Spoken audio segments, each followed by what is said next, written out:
Reunião decisiva no São Paulo por chegada de atacante. Falando em atacante, tem notícia importante ainda sobre o Marcos Leonardo. Vamos falar sobre isso e várias outras notícias do Tricolor. Belezinha? Tranquilão, meu parceiro? Então vamos embora para as notícias do São Paulo. Minha garganta tá horrível, né? Vocês já perceberam aí, né? Mas vamos gravar mesmo assim, entendeu? Vai ter vídeo aí do mesmo jeito, né? Mas vocês, né, entendem. Aí, tá bom? Vamos lá, rapaz, já vamos começar com isso aqui, que olha, eu vou te contar, tem que ter paciência para falar sobre isso aqui, viu? Tem que ter paciência para falar sobre isso aqui, viu, cara? Mas vamos lá, ó. Olha que absurdo isso aqui, cara. Presta atenção, Globoesporte.com. Um relatório elaborado por uma comissão financeira do Conselho do São Paulo, formada por 5 membros, alerta para um risco de déficit e aumento da dívida do clube ao fim de 2025. O grupo de conselheiros acredita que, mesmo com a vinda de jogadores acima do esperado, o São Paulo deve fechar a temporada com 48 milhões de déficit. A projeção, quando o relatório foi apresentado, era de término aí do ano com uma dívida total do clube passando do 1 bilhão. Tá? Então teve aí um grupo de conselheiros do São Paulo que fez uma comissão financeira, né? E nesse estudo que eles fizeram, eles acreditam que o São Paulo vai terminar o ano com déficit de 48 milhões e com a dívida, né, cara? Aí, de 1 bilhão, né? Passando de 1 bilhão. Aí, cara, falar um negócio pra vocês. O São Paulo, sabe o que o São Paulo precisa? De uma investigação. Que é isso, galera? De uma investigação. É isso, acaba o papo. Não tem meias palavras, não tem papo na língua. Precisa de investigação. Tem que saber o que raios acontece nesse clube, que só entra mais dinheiro, gasta pouco, né? E vai ter déficit, né? Óbvio que tem que esperar o ano acabar, entendeu? E tudo mais. Mas como é que pode um negócio desse, cara? Entendeu? Os caras aí aumentam o preço de ingresso, os patrocínios que tinha aumentou, né? Que foi a renovação da Superbet, por exemplo. Semana passada fechou um patrocínio novo, entendeu? Venda de camisa nova que os caras lançaram aí com recorde de venda, né? Que foi a última camisa saiu recorde de venda e vendendo muito mais do que as do ano anterior, entendeu? Tipo assim, vendeu Deus e o mundo esse ano, vendeu 300 jogadores, não contratou ninguém, gastando dinheiro, entendeu? E mesmo assim, esse estudo aí aponta que o São Paulo deve terminar o ano com déficit. É um negócio assim, cara, que assim, tu olha e tu fala, não é possível que a gente tá vendo isso, cara, não é possível. Aí o que acontece? O blogueirinho, né, o bonitão do presidente, apareceu, tá? Pra falar sobre isso, porque evidentemente quando saiu essa informação aqui desse conselho, dessa comissão financeira, todo mundo ficou, pô, como assim? Não é possível o negócio, todo mundo ficou puto, né? Aí, Júlio Casares, em contato com a TNT Esportes, falou sobre o relatório, abre aspas. O trabalho da comissão de acompanhamento financeiro é muito importante. A previsão do déficit é feita caso o São Paulo não faça nenhuma das premissas apresentadas no estudo deles. No entanto, desde que a peça foi levada ao Conselho Deliberativo, muitas ações já foram realizadas, algumas mesmo antes mesmo do estudo. Corte de horas extra e redução de investimento em outras modalidades, por exemplo. Além disso, o relatório não leva em conta as últimas vendas de jogadores e ainda temos mais uma janela para poder atuar. O cenário não é de tranquilidade, pois temos que mudar uma cultura e administrar uma dívida de muitos anos. Dívida de muitos anos que você também tem culpa, tá? De todos os anos que teve da sugestão, né? Só um ano terminou com superávit e o resto foi tudo com déficit, né? Então, essa dívida de muitos anos que ele fala, você também tem muita culpa nessa dívida aí.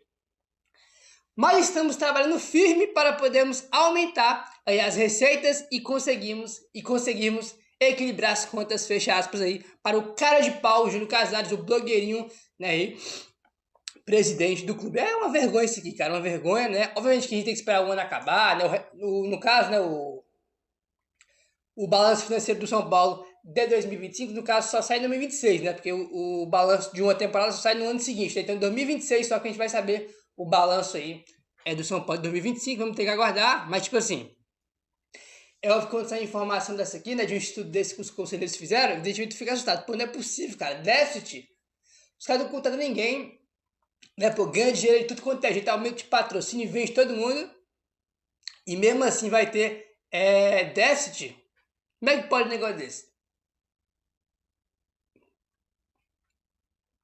É simplesmente um verdadeiro mistério, né, cara, o que acontece no São Paulo. Tipo assim, não tem explicação nenhuma, cara, não tem explicação nenhuma, né, por isso que eu falei, o São Paulo precisa de uma investigação, tem que investigar, saber o que acontece nesse clube, que cada vez que passa, irmão, cada ano que passa é ganhando mais dinheiro, aí não gasta para comprar ninguém, né, e déficit, né, e não tem dinheiro para pagar isso, aí toma transfer ban de $300 mil, né, que é dia de pinga, entendeu? Como é que pode um negócio desse, cara?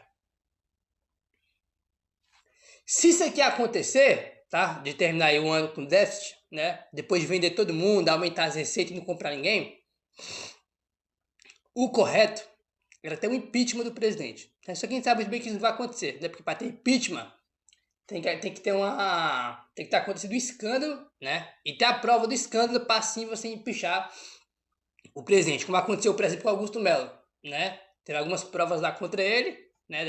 Do patrocínio lá, um escândalo que comprovaram, aí ele foi empichado. No caso do São Paulo é outra coisa, né? Pelo menos que a gente sabe, né? Então, tipo assim, para ter um impeachment, óbvio que eu não acredito nisso, mas era o que tinha que acontecer, né? Óbvio que isso não vai acontecer, mas era o ideal. Depois do ano que os caras estão fazendo, apertando o cinto, vendendo todo mundo, no começo do ano saiu muito mais jogador que chegou. E ter déficit, não, aí não, tipo assim. Aí não. Eu entendo não querer gastar, eu aceito não querer gastar para equilibrar as contas, para melhorar a situação financeira, mas para ter déficit, pô, aí é brincadeira, né, cara? É uma sacanagem isso aí, tá? Segundo André Hernan, Marcos Leonardo e seu staff avaliam uma rescisão no Al Hilal por justa causa, já que está sendo privado de exercer a sua função ao não ser inscrito no Saudita. Na FIFA, se isso acontecer, ele poderia fechar com um novo clube e ser inscrito fora do período da janela, tá? Então o Marcos Leonardo, junto com seus advogados, seu staff, eles estão tentando uma rescisão contratual na FIFA junto ao Al Hilal, né? Vamos lá, seguinte, primeiro, Gabriel, se ele rescindir lá, ele pode vir para São Paulo? Pode. Pode vir para São Paulo. Só que é o seguinte, tem 3 pontos aqui para mim que é muito claro. Se ele rescindir, primeiro, que eu acho muito difícil ele conseguir a rescisão, primeiro, a não ser que ele fale, ó, eu quero rescindir e abre mão de tudo. Aí o Al Hilal pode falar, pô, o cara tá fazendo isso aí desde o início, para querer ir embora, e ele não tá inscrito na Liga Saudita, o cara já tá querendo ir embora, já força nessa tem tempo, e tá abrindo mão de tudo, eu vou rescindir. Pode ser que esse cenário aconteça, mas eu não sei se ele vai abrir mão de tudo. Não acho que vai acontecer, né? Então, tipo assim, primeiro eu acho que a rescisão acontecer é algo difícil. Segundo, se ele rescindir, não significa necessariamente que ele vai vir para São Paulo. Terceiro, ele livre vai ter uma concorrência colossal. Se já tinha muita gente antes querendo ele, pro empréstimo até o final do ano, que eram as condições que o São Paulo ia trazer ele, se o jogador ficar livre, vai ter uma concorrência muito maior, porque, pô, tu vai poder pegar no mercado um jogador livre no mercado desse tamanho, tu vai poder oferecer um salário muito grande para ele e luvas, já que ele vai estar livre, né? Então, tipo assim, ter essa possibilidade, mas esses 3 motivos aí, né, que eu acho que são importantes. Não significa que ele vir para São Paulo, a concorrência vai ser colossal, vai ter muito time da Europa querendo ele, né? Fora que eu acho difícil acontecer essa rescisão contratual aí, né? Mas óbvio que também, né, como ele tá livre, pode ser que ele venha para o São Paulo até o final do ano? Pode. Caso ele conseguir esse de lá, você pode assinar com ele, né? Porque ele vai estar livre, né? Você pode assinar com o jogador livre ainda, mas esse tipo de coisa demora, né? Rescisão na FIFA, essas coisas costumam demorar bastante. Então, tipo assim, bem difícil imaginar que ele possa vir para São Paulo esse ano ainda por uma rescisão com o Al Hilal. É difícil de imaginar aí, né? Enfim. Seguindo aí, meu parceiro, garganta, vou te falar, olha, meu amigo, tô me esforçando legal aqui para gravar esse vídeo, porque o negócio tá feio. Vamos lá. Centroavante.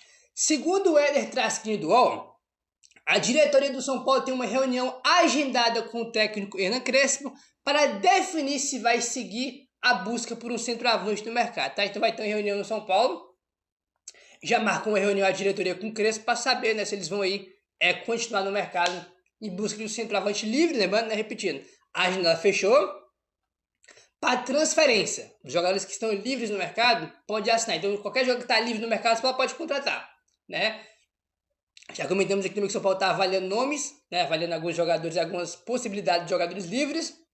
E vai ter aí uma última reunião, podemos dizer assim, né, da diretoria do São Paulo com o Crespo para definir se vai querer um centroavante ou não. Então vai ter essa reunião ainda, né, para ver se o Crespo ele vai querer um centroavante ainda, se querer qual jogador ali que ele acha que pode ser interessante, que tá livre no mercado, ou se não vai querer, né? Não vamos querer, vamos pro final da temporada e só com quem a gente tem mesmo. E é isso, então vamos aguardar pra ver se vai ter essa... São Paulo vai continuar atrás de um centroavante livre no mercado ou não. Vamos aguardar. Belezinha, meu querido? É isso? Se inscreve no canal, deixa o like, valeu, tamo junto e saudações tricolores.